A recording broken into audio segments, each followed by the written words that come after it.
Welcome to On The Verge with Cara Bradley, weekly blasts of no-hype advice and essential practices to settle down, show up, and shift from crazy busy to high-definition, high-voltage living. Wow, am I excited to talk to you today about breathing. I've been taking a deep dive into breathing, the mechanics of breathing, how breathing affects our lives, and I'm excited to share some of this stuff with you today. So are you breathing right now? Check in. Are you breathing? Of course you're breathing, but are you breathing? Is your breathing balanced? Is your breathing coherent? This is what we're going to speak of today. Yesterday, I taught a Verge body-mind immersion, a couple of hours discussing what body-mind fitness is about and why we do what we do at Verge Body Mind. And I want to share with you some of the topics that we talked about and a couple of practices that we explored yesterday. Body-mind training is simply a method of synchronizing your mind and body through movement, through breath, through rhythm, through silence and stillness to support balance in your life, to support your nervous system, to optimize your experience of life. So I want to get down to the roots, right? We can spend a lot of time in our heads talking about this stuff. We can analyze ourselves. We can go back to our childhood every single day and still end up not breathing deeply, not experiencing life fully, not accessing our full potential and our natural genius. So let's get down to the root of the issue for most of us, and that is we're not breathing. We're not breathing in a balanced way that's going to help, our nervous system settle, stabilize. I'm dealing with a little cough today, so I'm just going to push right through this. So thanks for bearing with me. We are not breathing in a balanced way so that our nervous system can stabilize and allow ourselves to then lean into life, right? Whenever we're off balance, there's going to be a stress involved. There's going to be a stress response involved. So I'm going to back up a little bit here. Breathing. When we breathe in a balanced way, coherent breath, we are inhaling and exhaling roughly the same count. In coherent breathing, and I'm going to ask you to maybe visit coherentbreathing.com if this stuff is lighting you up. When we breathe about 5 seconds in and for about 5 seconds out, something happens in the mechanics of our body. Something happens to support blood flow, to stabilize our blood pressure, to synchronize our systems in a way that we feel clear and energized, balanced and rested. So today I'm going to try to keep this very simple. We're going to talk about how to create, cultivate, train yourself to breathe in rhythm more often. So let's talk about where we're at, most of us. Of course, I'm making a ton of assumptions here, but I think that we probably all fall into some of these categories. We hold our breath a lot. In fact, I'm finding myself holding my breath right now, just a little bit because I have a cold, and that gets in the way of breathing. But we hold our breath a lot. One of the times that we hold our breath most often is when we're opening up the door to our house, when we're turning on the car, when we're checking Facebook, when we're doing anything that may cause us to just pause. When we pause in life, unconsciously, we're holding our breath. So I'm just going to put it out there to start noticing what you're doing when you're opening your house, when you're turning on your car, when you're answering your phone. Are you breathing? We're chest breathers, right? Today, right now, because I'm a little stuffed up, I'm breathing high in my chest. When we breathe high in our chest, our breathing is more rapid. When our breathing is more rapid, Our nervous system is more stressed, it's more heightened. It is shifted into more of the sympathetic state of fight or flight. So just breathing in our chest immediately is going to send us into a more frantic, frazzled, busy sense of being. We hold our breath, we're chest breathers. We're also not exhaling fully.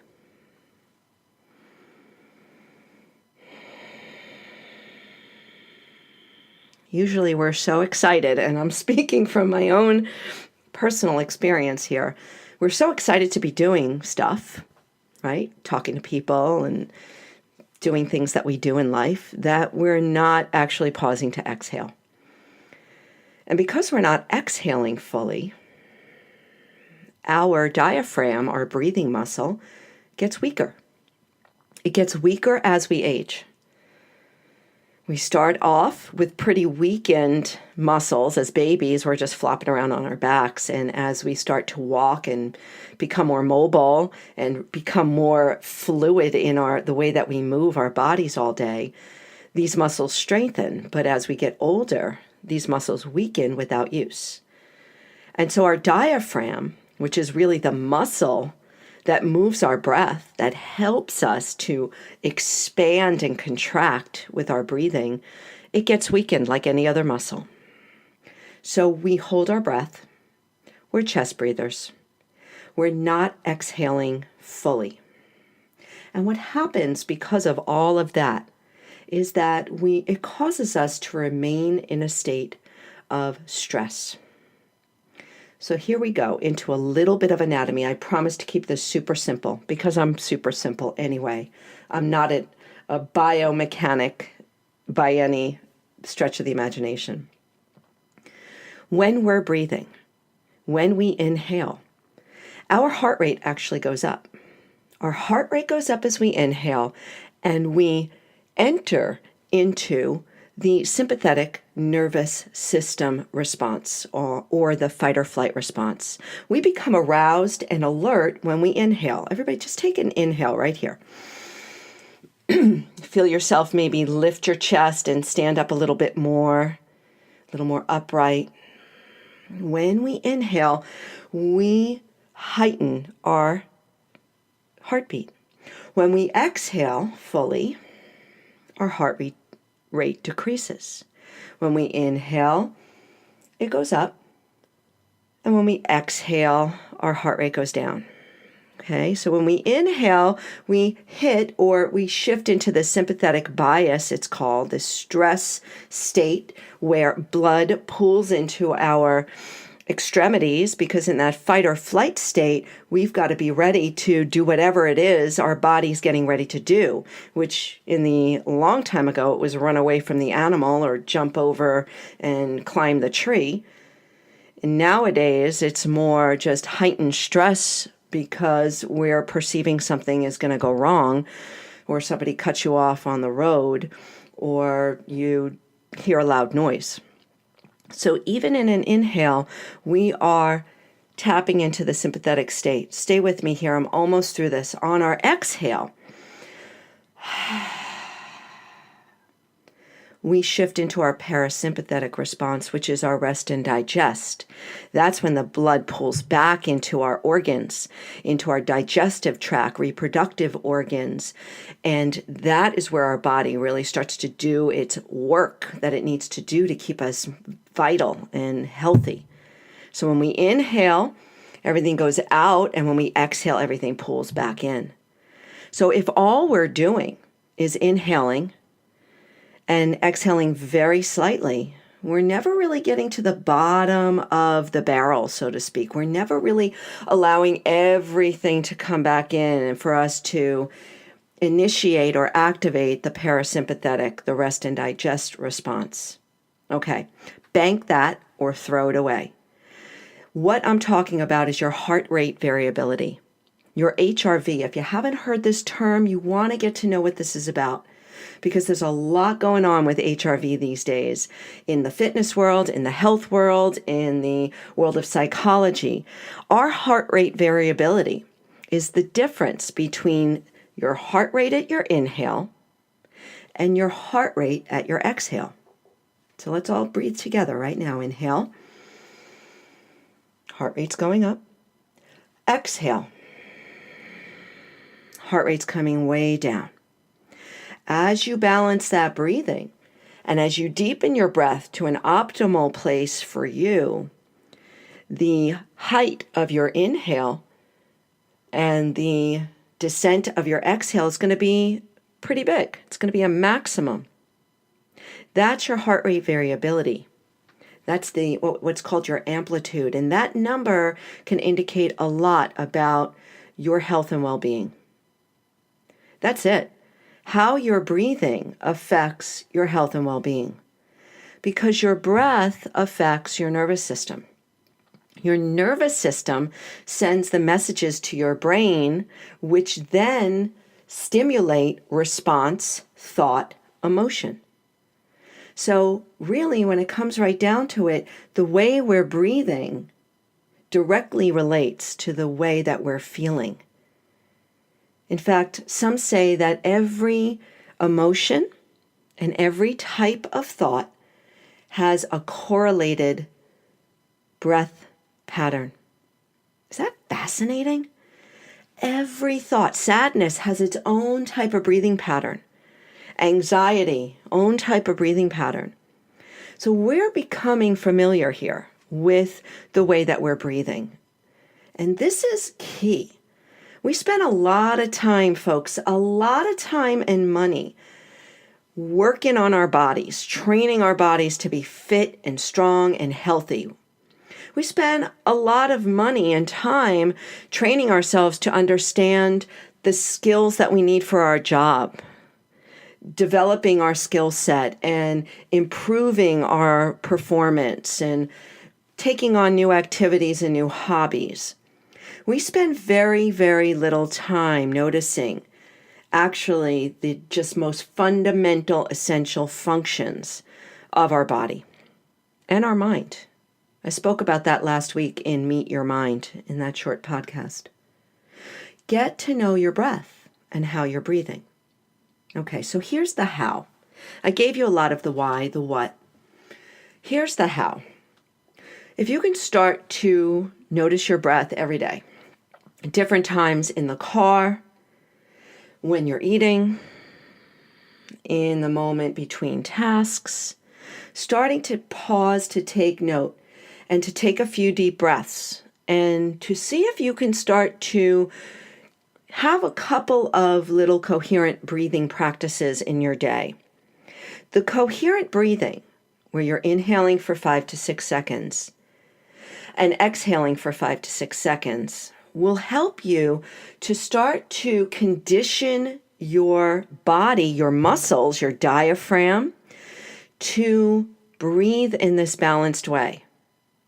When you breathe in this balanced way, where you're optimizing your HRV, right, the extent that you inhale and to the extent that you exhale, when you optimize that HRV, your nervous system responds. And there's a balance in your autonomic nervous system. There's a balance of your systems.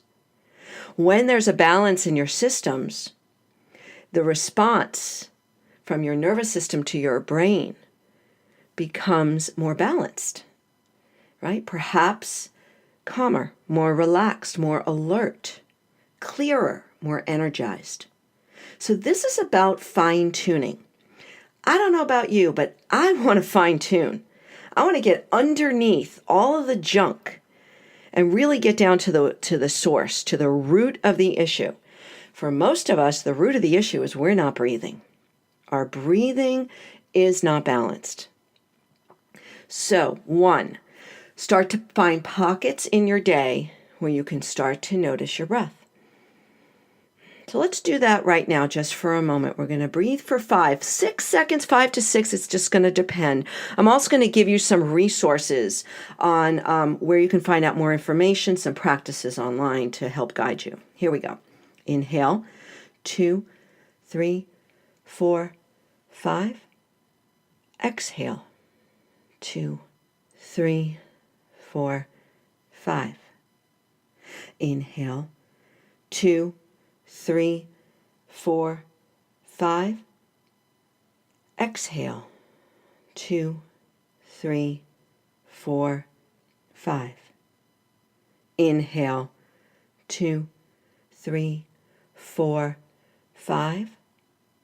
Exhale, 2, 3, 4, 5. One more. Inhale, 2, 3, 4, 5. Exhale, 2, 3, 4, 5. Pause.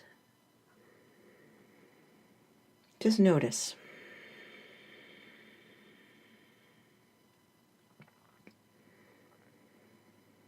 A few breaths. In a few breaths, we can tone our nervous system to be more balanced.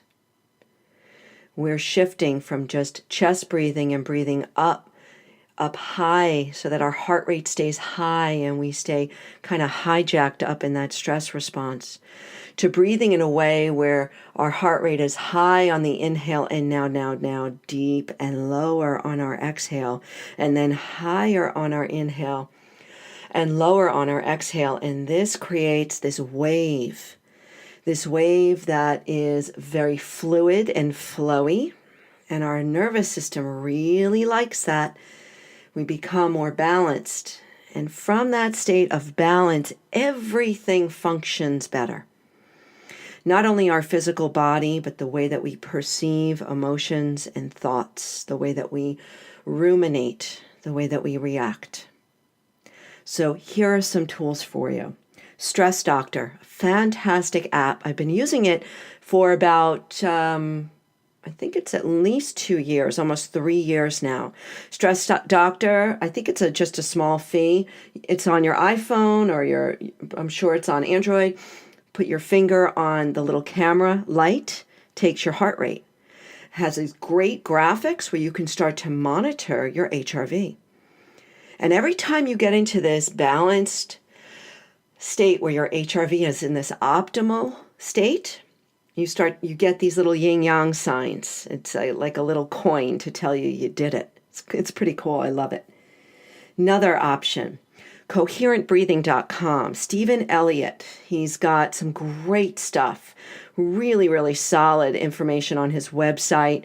And he's got a great short little chimey type practice where you can follow your breath through little bells up and down. And I've been doing that for a while, for a couple of months. I love that as well. Used that in my class yesterday.